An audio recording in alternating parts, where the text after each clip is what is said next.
വടകരയിൽ ലോക്സഭാ തെരഞ്ഞെടുപ്പ് പ്രചാരണത്തിനിടെ വ്യാജ സ്ക്രീൻഷോട്ട് പ്രചരിപ്പിച്ച കേസിൽ അന്വേഷണം വേഗത്തിലാക്കാൻ പ്രത്യേക അന്വേഷണ സംഘത്തിന്റെ തീരുമാനം. റിയാസ് കേമാറുണ്ട് വിവരങ്ങളുമായി. റിയാസ്, എന്തായാലും അന്വേഷണം പുരോഗമിക്കാൻ അല്ലെങ്കിൽ അന്വേഷണം മുന്നോട്ട് പോകാൻ തന്നെ SITയുടെ തീരുമാനം എത്തുമ്പോൾ എങ്ങനെയാണ് കൂടുതൽ നടപടികൾ?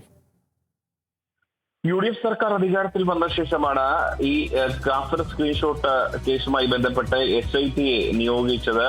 വടകര കോഴിക്കോട് റൂറൽ ജില്ല ക്രൈംബ്രാഞ്ച് DYSP ആയിട്ടുള്ള T മനോഹരന്റെ നേതൃത്വത്തിലാണ് പ്രത്യേക അന്വേഷണ സംഘത്തെ നിയോഗിച്ചത്. അവർ ഇന്ന് ആദ്യത്തെ യോഗം ചേർന്നു. ആ യോഗത്തിൽ ചില നിർണായകമായ തീരുമാനങ്ങൾ കൈക്കൊണ്ടിട്ടുണ്ട്. യോഗത്തിൽ Kozhikode rural SP T Farash ഉൾപ്പെടെയുള്ളവർ സംബന്ധിച്ചിരുന്നു.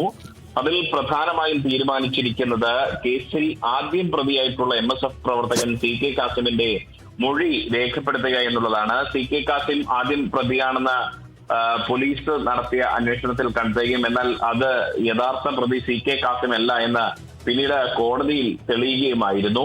തുടർന്ന് നടത്തിയ അന്വേഷണത്തിൽ DYFI നേതാവായിട്ടുള്ള റിബേഷ് രാമകൃഷ്ണൻ അടക്കമുള്ളവർ ഈ വ്യാജ കാഫർ സ്ക്രീൻഷോട്ട് ആദ്യം പ്രചരിപ്പിച്ചവരിൽ ഉണ്ട് എന്ന് കണ്ടെത്തുകയാണ് ഉണ്ടായത്. അതിന്റെ അടിസ്ഥാനത്തിൽ ഏറ്റവും ആദ്യം SIT ചെയ്യുക MSF പ്രവർത്തകനായിട്ടുള്ള CK കാസിമിന്റെ മൊഴി രേഖപ്പെടുത്തുക എന്നുള്ളതാണ്. പിന്നാലെ ഈ വ്യാജ കാഫർ സ്ക്രീൻഷോട്ട് ആദ്യമായി സമൂഹ മാധ്യമത്തിലടക്കം പങ്കുവച്ച DYFI നേതാവ് റിബേഷ് രാമകൃഷ്ണൻ അടക്കമുള്ളവരുടെ ചോദ്യം ചെയ്യലായിരിക്കും ഉണ്ടാവുക.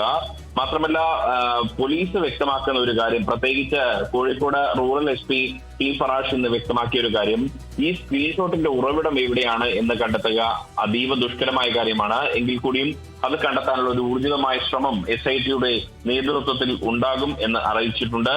മൊബൈൽ ഫോണുകൾ ശാസ്ത്രീയമായി പരിശോധിച്ചതിന്റെ പൂർണ്ണമായ ഫലം ഇനിയും പോലീസിന് ലഭിച്ചിട്ടില്ല എന്നുള്ളതാണ് ഒരു വലിയ വെല്ലുവിളിയായി അന്വേഷണ സംഘത്തിന്റെ മുൻപിലുള്ളത്. അതുകൊണ്ട് തന്നെ ഒരു ഊർജിതമായ അന്വേഷണത്തിലേക്കാണ് ഇപ്പോൾ SIT കടന്നിരിക്കുന്നത്.